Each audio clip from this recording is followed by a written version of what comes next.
नमस्कार, आप देख रहे हैं टीवी7 भारत और मैं हूं आपके साथ प्रीति सिंह यादव। बुलेटिन की शुरुआत करेंगे बड़ी खबर के साथ। अमेरिका और ईरान के बीच संभावित बातचीत को लेकर एक बार फिर सस्पेंस और भी ज्यादा गहरा हो गया है। आपको बता दें कि अमेरिकी राष्ट्रपति डोनाल्ड ट्रंप ने दावा किया है कि मंगलवार को कतर की राजधानी दोहा में अमेरिका और ईरान के अधिकारियों के बीच अहम बैठक होने वाली है। लेकिन ट्रंप के इस दावे को लेकर ईरान पूरी तरीके से अलग रुख अपना रहा है। आपको बता दें कि ईरान ने इसे पूरी तरीके से खारिज किया है। तेहरान का साफ कहना है कि अमेरिका के साथ किसी भी स्तर की बैठक तय नहीं हुई है। वहीं आपको ये भी बता दें कि मीडिया से बातचीत करते हुए राष्ट्रपति ट्रंप ने कहा कि दोहा में होने वाली इस बैठक का मुख्य मुद्दा ईरान का परमाणु कार्यक्रम है। ट्रंप ने यह भी कहा कि अमेरिका नहीं चाहता कि ईरान के पास परमाणु हथियार हो और उनका दावा है कि इस मुद्दे पर ईरान की भी सहमति है।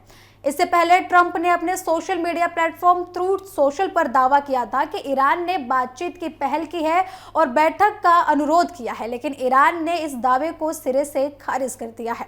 ईरान के विदेश मंत्रालय के प्रवक्ता इस्माइल बाकेई ने कहा है कि आने वाले दिनों में अमेरिका के साथ किसी भी तरीके की बातचीत की कोई भी योजना नहीं है। उनका यह भी कहना है कि दोनों देशों के बीच किसी भी स्तर पर कोई भी आधिकारिक बैठक तय नहीं हुई है और ट्रंप का दावा ये जो कर रहे हैं वो सही नहीं है। दरअसल ये पूरा घटनाक्रम ऐसे समय में सामने आया है जब अमेरिका और ईरान हाल ही में हुए संघर्ष के बाद तनाव को कम करने की कोशिश कर रहे हैं। दोनों देशों के बीच इस महीने शांति समझौते की दिशा में बातचीत भी हुई थी, लेकिन इसके बाद होर्मुज में बढ़ते तनाव से हालात और भी ज्यादा गंभीर होते गए। अमेरिका का आरोप है कि होर्मुज में जहाजों पर जहाजों के हमलों के पीछे ईरान का हाथ है। इसके जवाब में अमेरिका ने ईरानी ठिकानों पर कार्रवाई की है, जबकि ईरान ने भी क्षेत्र में मौजूदा अमेरिकी सैन्य ठिकानों को निशाना बनाया है। इन घटनाओं के बाद दोनों देशों के रिश्तों में तनाव और भी ज्यादा बढ़ता हुआ नजर आ रहा है।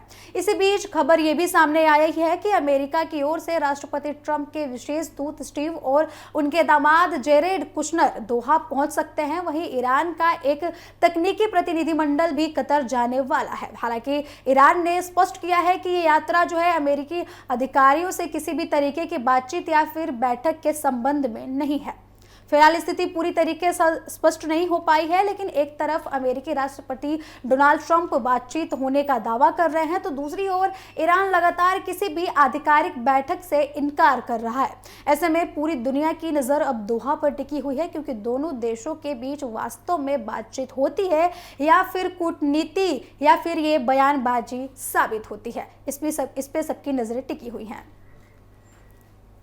तो आपको बता दें कि दोहा की बैठक पर पूरी दुनिया की नज़रें टिकी हुई हैं, जहां पर ट्रंप का दावा किया जा रहा है कि दोहा में अमेरिका और इजराइल की बैठक होगी, जिसमें अहम मुद्दों पर चर्चा होगी, जिसमें परमाणु हथियार बनाने को लेकर चर्चा होगी। उन्होंने ये भी कहा है कि परमाणु हथियार न बनाने के संबंध में ईरान ने अमेरिका से सहमति भर दी है, जिसके बाद ये मामला निकलकर सामने आया है। इसी बीच ये भी खबर सामने आ रही है कि अमेरिका की ओर से राष्ट्रपति ट्रंप ने विशेष दूत स्टीव और उनके दामाद जेरेड कुशनर को दोहा भेज सकते हैं वो, ये भी खबर निकलकर सामने आ रही है। वहीं ईरान का एक तकनीकी प्रतिनिधिमंडल भी कतर जाने वाला है, इसकी खबर भी निकलकर सामने आ रही है। अब दोनों तरफ से दावे लगातार किए जा रहे हैं। एक तरफ ईरान कह रहा है कि इस कोई भी मीटिंग की संभावनाएं नहीं है, दूसरी तरफ जो अमेरिका ये बातें कह रहा है कि इस मीटिंग में कई अहम मुद्दों पर चर्चा हो सकती है और जो मीटिंग होने वाली है दोहा में वो अमेरिका और इजराइल के बीच होने वाली है, इसलिए वहां पर दोनों देशों के प्रतिनिधिमंडल जा रहे हैं। हालांकि ईरान ने बिल्कुल स्पष्ट कर दिया है कि इस यात्रा का अमेरिकी अधिकारियों से किसी भी तरीके की बातचीत नहीं हुई है और इस मीटिंग का कोई भी संबंध अमेरिका के साथ नहीं है। लेकिन फिलहाल स्थिति पूरी तरीके से स्पष्ट नहीं हो पा रही है। दोनों देश अलग अलग दावे कर रहे हैं। अब आगे क्या होगा इस पे सबकी नजरें टिकी हुई हैं। वही आपको बता दें कि ईरान लगातार इस आधिकारिक बैठक को लेकर लगातार इनकार करता जा रहा है, उसके बावजूद भी अमेरिका ऐसे दावे करता नजर आ रहा है। तो आपको बता दें कि खबरों में आगे बढ़ेंगे। विदेश दौरे से लौटते ही प्रधानमंत्री नरेंद्र मोदी का बड़ा एक्शन मोड सामने आया है। आपको बता दें कि प्रधानमंत्री मोदी ने देश के सभी केंद्रीय सचिवों के साथ एक अहम बैठक करने का फैसला लिया है। इस बैठक की सबसे खास बात यह है कि हर सचिव को अपनी बात रखने के लिए सिर्फ 3 मिनट का समय मिलेगा।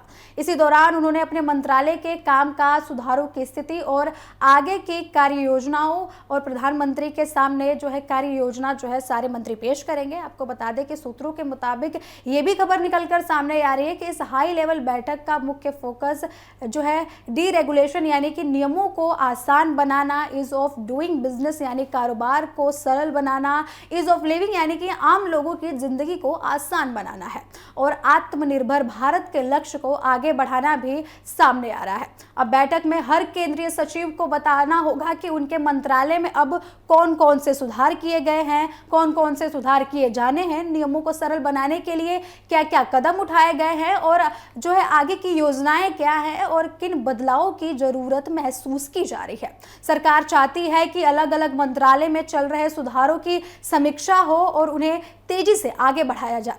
दरअसल केंद्र सरकार पिछले कुछ वर्षों से प्रशासनिक सुधारों और अनावश्यक नियमों को खत्म करने पर लगातार जोर दे रही है। सरकार का मानना है कि जितने कम समय में नियम और कम कागजी प्रक्रियाएं हो, उतना ही निवेश आगे बढ़ेगा, उद्योगों को फायदा मिलेगा और आम लोगों को सरकारी सेवाओं में आसानी मिल सकेगी। इससे पहले 21 मई को भी प्रधानमंत्री नरेंद्र मोदी ने केंद्रीय मंत्री परिषद और सभी केंद्रीय सचिवों को संयुक्त बैठक की अध्यक्षता की थी। आपको बता दें कि उस बैठक में विकसित भारत के लक्ष्य को लेकर व्यापक नियामकीय सुधारों का रोडमैप तैयार किए जाने पर जोर दिया गया था। अब उसी दिशा में आगे बढ़ते हुए एक बार फिर सचिवों के साथ विस्तृत समीक्षा करने की खबर सामने आ रही है प्रधानमंत्री नरेंद्र मोदी की ओर से। सरकार ने सुधारों की निगरानी के लिए 2 हाई लेवल समितियां बनाई हैं। पहली समिति पूर्व कैबिनेट सचिव और नीति आयोग के सदस्य राजीव गौबा की अध्यक्षता में काम कर रही है। यह समिति गैर वित्तीय नियमों, लाइसेंस, परमिट और विभिन्न अनुमतियों की समीक्षा कर रही है ताकि अनावश्यक प्रक्रियाओं को खत्म किया जा सके और एक सरल तथा आधुनिक नियामकीय व्यवस्था तैयार किया जा सके। वहीं दूसरी तरफ टास्क फोर्स की जिम्मेदारी कैबिनेट सचिवालय में विशेष सचिव के पाठक को सौंपी गई है। ये टीम मंत्रालयों के बीच समन्वय बढ़ाने और अनुपालन संबंधित बोझ को कम करने पर काम कर रही है। इसके साथ ही कुछ केंद्रीय सचिवों को राज्य के साथ तालमेल बनाने की जिम्मेदारी भी दी गई है ताकि केंद्र के साथ साथ राज्यों में भी सुधारों की रफ्तार तेज हो सके। सरकार का उद्देश्य सिर्फ कारोबार को आसान बनाना नहीं है, बल्कि आम नागरिकों के लिए सरकारी प्रक्रियाओं को भी सरल और पारदर्शी बनाना है। अब माना जा रहा है कि मंगलवार की ये बैठक यानी कि आज की ये बैठक आने वाले समय में प्रशासनिक सुधारों की दिशा में एक महत्वपूर्ण भूमिका निभा सकती है। अब सभी की नज़र इस बात पर रहेगी कि प्रधानमंत्री मोदी सचिवों से क्या फीडबैक लेते हैं, कौन कौन से नए निर्देश जारी होते हैं और विकसित भारत के लक्ष्य को हासिल करने के लिए सरकार आगे कौन कौन से बड़े फैसले लेती है। अब सीधे खबरों में आगे बढ़ेंगे। 1 जुलाई से पेट्रोल और डीजल की रेट में लेकर और उनमें काफ़ी बड़ा बदलाव सामने आ रहा है। केंद्र सरकार ने कमर्शियल खरीदारों के लिए पेट्रोल और डीजल की खुदरा खरीद पर लगी सभी पाबंदियों को हटाने का फैसला लिया है। अब ट्रांसपोर्ट कंपनियां, ट्रक ऑपरेटर और बस ऑपरेटर, फैक्ट्रियां जैसे कई कमर्शियल ग्राहक अब आम पेट्रोल पंपों से बिना लिमिट के आसानी से ज़रूरत के हिसाब से अपने मुताबिक पेट्रोल और डीजल खरीद सकेंगे। सरकार का यह फैसला 1 जुलाई 2026 से लागू होगा और इससे देश के ट्रांसपोर्ट सेक्टर को बड़ी राहत मिलने की उम्मीद है। दरअसल जून के महीने में सरकार ने एहतियातन के तौर पर कमर्शियल खरीदारों के लिए ईंधन खरीद की सीमा तय की थी और कई जगहों पर ग्राहक या फिर एक वाहन को प्रतिदिन अधिकतम 200 लीटर डीजल देने का नियम लागू किया गया था। लेकिन इसका मकसद ये था कि देश में किसी भी तरीके की ईंधन की कमी ना हो और जमाखोरी तथा कालाबाजारी पर रोक लगाया जा सके। सरकार ने यह कदम उस समय उठाया था जब मिडिल ईस्ट में बढ़ते तनाव के कारण कच्चे तेलों की सप्लाई को लेकर चिंता बढ़ गई थी। आशंका जताई जा रही है कि अगर शिपिंग रूट प्रभावित होते हैं तो भारत में भी ईंधन की सप्लाई पर असर पड़ सकता है। इसी वजह से सरकार ने पहले से तैयारी करते हुए कुछ समय के लिए खरीद पर पाबंदी लगा दी थी ताकि आम लोगों, किसानों और जरूरी सेवाओं के लिए पेट्रोल और डीजल की उपलब्धता बनी रहे। इसके अलावा एक और बड़ी वजह थोक और खुदरा कीमतों के बीच बढ़ता हुआ अंतर था। अंतर्राष्ट्रीय बाजार में उतार चढ़ाव के कारण थोक बाजार में डीजल काफी महंगा हो गया था। ऐसे में कई बड़ी कंपनियां और ट्रांसपोर्ट ऑपरेटरों ने थोक डिपो से डीजल खरीदना कम कर दिया था और आम पेट्रोल पंपों से ईंधन खरीदना शुरू कर दिया था। इससे कई पेट्रोल पंपों पर अचानक दबाव बढ़ गया था। कुछ जगहों पर डीजल की जमाखोरी और दोबारा बेचने यानी कि रीसेल की शिकायतें भी सामने आई थी। अब इन्हीं हालातों को देखते हुए सरकार ने अस्थायी तौर पर खरीद पर सीमा तय की थी। अब सरकार का मानना है कि हालात पहले की तुलना में सामान्य हो रहे हैं और ईंधन की सप्लाई भी स्थिर है। इसी वजह से जुलाई से सभी पाबंदियों को हटाने का फैसला लिया गया है। इसका मतलब साफ है कि अब कमर्शियल खरीदारों को अपनी जरूरत के हिसाब से जितना चाहे उतना पेट्रोल और डीजल खरीदने की अनुमति होगी। किसी भी तरीके का कोटा या फिर लिमिट अब लागू होने वाला नहीं है। सरकार के इस फैसले से सबसे ज्यादा जो है फायदा ट्रांसपोर्ट सेक्टर में देखने को मिल सकता है। ट्रक और बस ऑपरेटरों को अब अलग अलग पेट्रोल पंपों के चक्कर नहीं लगाने पड़ेंगे। उद्योगों और फैक्ट्रियों के लिए भी ईंधन की व्यवस्था पहले के मुकाबले आसान होगी। इससे माल ढुलाई की रफ्तार भी बेहतर होने की उम्मीद है और कारोबारों में जो है फ्लो बनने की जो है उम्मीद जताई जा रही है। हालांकि आम लोगों के लिए ये समझना जरूरी है कि इस फैसले का मतलब पेट्रोल और डीजल की कीमतों में कमी नहीं है। सरकार ने केवल खरीद की सीमा को हटाया है। ईंधन के दाम पहले की तरह ही कंपनियों के मूल्य पर जो पहले से निर्धारित थे, कंपनियों ने जो मूल्य निर्धारित किया था उसी अनुसार होंगे। तो कुल मिलाकर सरकार ने आपात स्थिति को देखते हुए जो अस्थायी प्रतिबंध लगाए थे उन्हें अब वापस लेने का फैसला ले लिया गया है। 1 जुलाई से कमर्शियल खरीदार बिना किसी सीमा के पेट्रोल और डीजल खरीद सकेंगे। अब माना जा रहा है कि इस फैसले से ट्रांसपोर्ट और उद्योगों में है काफ़ी राहत मिलने की उम्मीद जताई जा रही है और ईंधन की आपूर्ति और व्यवस्था में काफ़ी सामान्य स्थिति बनने की आशंकाएं भी जताई जा रही हैं। वहीं बढ़ेंगे अगली खबर की ओर। आपको बता दें कि उत्तर प्रदेश के मुख्यमंत्री योगी आदित्यनाथ आज रामपुर दौरे पर रहेंगे। इस दौरान मुख्यमंत्री जिले के मिलक विधानसभा क्षेत्र में करीब 690 करोड़ 39 लाख रुपए की 102 विकास परियोजनाओं की सौगात देंगे। इस परियोजनाओं में लोकार्पण और शिलान्यास दोनों शामिल होंगे। मुख्यमंत्री एक विशाल जनसभा को भी संबोधित करेंगे जिसमें करीब 20,000 लोगों के पहुंचने की संभावनाएं जताई जा रही हैं। आपको बता दें कि मुख्यमंत्री योगी आदित्यनाथ कुल 102 विकास परियोजनाओं का लोकार्पण और शिलान्यास करेंगे। इनमें 75 परियोजनाओं का लोकार्पण किया जाएगा जबकि 27 परियोजनाओं का शिलान्यास होगा। इन परियोजनाओं का उद्देश्य क्षेत्र में आधारभूत सुविधाओं को मजबूत करना और विकास कार्यों को गति देना है। लोकार्पण की बात करें तो मिलक विधानसभा क्षेत्र की 27 परियोजनाओं पर करीब 199 करोड़ 43 लाख रुपए खर्च किए गए हैं जबकि बिलासपुर विधानसभा क्षेत्र में 48 परियोजनाओं पर लगभग 231 करोड़ 25 लाख रुपए की लागत आई है। वही शिलान्यास होने वाली परियोजनाओं में मिलक की 8 योजनाएं शामिल हैं जिनकी लागत करीब 96 करोड़ 30 लाख रुपए बताई जा रही है।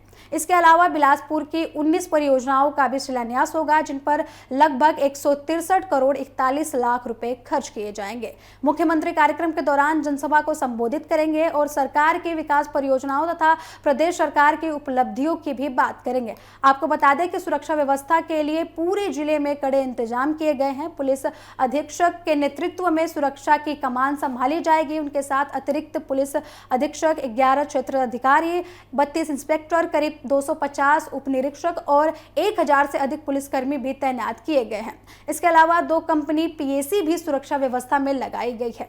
यातायात व्यवस्था को सुचारू रूप से बनाए रखने के लिए अलग से ट्रैफिक प्लान भी तैयार किया गया है। पार्किंग, बैरिकेडिंग, प्रवेश और निकास मार्गों के साथ साथ वीआईपी सुरक्षा के लिए भी विशेष टीमें बनाई गई हैं। मुख्यमंत्री के साथ मंच पर भारतीय जनता पार्टी के कई वरिष्ठ नेता, जनप्रतिनिधि और स्थानीय जनप्रतिनिधियों के मौजूद रहने की संभावनाएं हैं। हालांकि कार्यक्रम में शामिल होने वाले नेताओं की आधिकारिक सूचना अभी जारी नहीं की गई है। तो कुल मिलाकर मुख्यमंत्री योगी आदित्यनाथ का ये दौरा रामपुर जिले के लिए विकास के लहजे से अहम माना जा रहा है। करीब 690 करोड़ रुपए से अधिक की परियोजनाओं का लोकार्पण और शिलान्यास से क्षेत्र में विकास कार्यों को नई गति मिलने की उम्मीद जताई जा रही है। वहीं बिहार के चर्चित भरत तिवारी एनकाउंटर मामले में आज सुप्रीम कोर्ट ने अहम सुनवाई की है। आपको बता दें कि आज सुप्रीम कोर्ट में अहम सुनवाई होने जा रही है।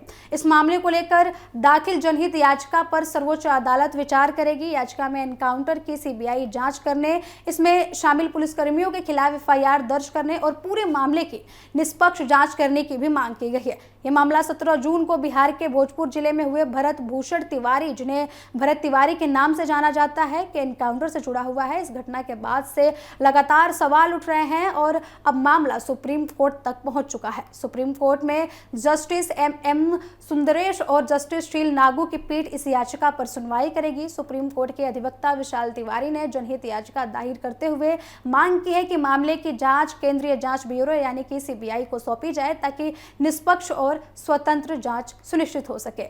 याचिका में यह भी मांग की गई है कि सुप्रीम कोर्ट के किसी न्यायाधीश की निगरानी में एक स्वतंत्र विशेषज्ञ समिति गठित की जाए। साथ ही एनकाउंटर में शामिल पुलिस अधिकारियों और कर्मचारियों के खिलाफ एफआईआर दर्ज कर कानून के मुताबिक जांच की जाए। याचिकाकर्ता का दावा है कि यह मामला एक कथित फर्जी मुठभेड़ का है और इसलिए इसकी निष्पक्ष जांच बेहद जरूरी है। इसी बीच भरत तिवारी की पोस्टमार्टम रिपोर्ट सामने आने के बाद मामला और भी ज्यादा गहरा होता नजर आ रहा है। रिपोर्ट के अनुसार भरत तिवारी के शरीर में कुल 5 गोलियां लगी थी। पोस्टमार्टम में गोलियां दोनों जांघों और एक पैर में लगने की बात सामने आई है। रिपोर्ट सार्वजनिक होने के बाद पुलिस की ओर से पहले दी गई जानकारी और पोस्टमार्टम के निष्कर्षों के बीच अंतर को लेकर सवाल लगातार उठते जा रहे हैं। हालांकि इन सवालों की पुष्टि या अंतिम निष्कर्ष जांच पूरी होने के बाद ही सामने आएगा। भरत तिवारी एनकाउंटर को लेकर बिहार की राजनीति भी गर्म होती जा रही है। लगातार विपक्ष सरकार को सवालों के घेरे में उतार रहा है। वहीं राज्य सरकार का कहना है कि मामले की जांच जारी है और अगर मामले की जांच में कोई भी दोषी निकलता है तो दोषियों के खिलाफ सख्त कार्रवाई भी की जाएगी। सरकार ने पहले ही इस पूरे मामले की जांच के लिए न्यायिक आदेश और गठन का घोषणा किया था, जो भरत तिवारी एनकाउंटर केस की जांच करेगी। तो अब सबकी नजरें सुप्रीम कोर्ट की सुनवाई पर टिकी हुई है। ये देखना अब अहम होगा कि अदालत इस मामले में क्या निर्देश देती है। क्या सीबीआई जांच की मांग का फैसला लिया जाता है और क्या एनकाउंटर में शामिल पुलिसकर्मियों के खिलाफ आगे कोई कार्रवाई के भी आदेश दिए जा सकते हैं। टीवी 7 भारत पर खबरों का सिलसिला जारी है। जुड़ रहे हमारे साथ। नमस्कार।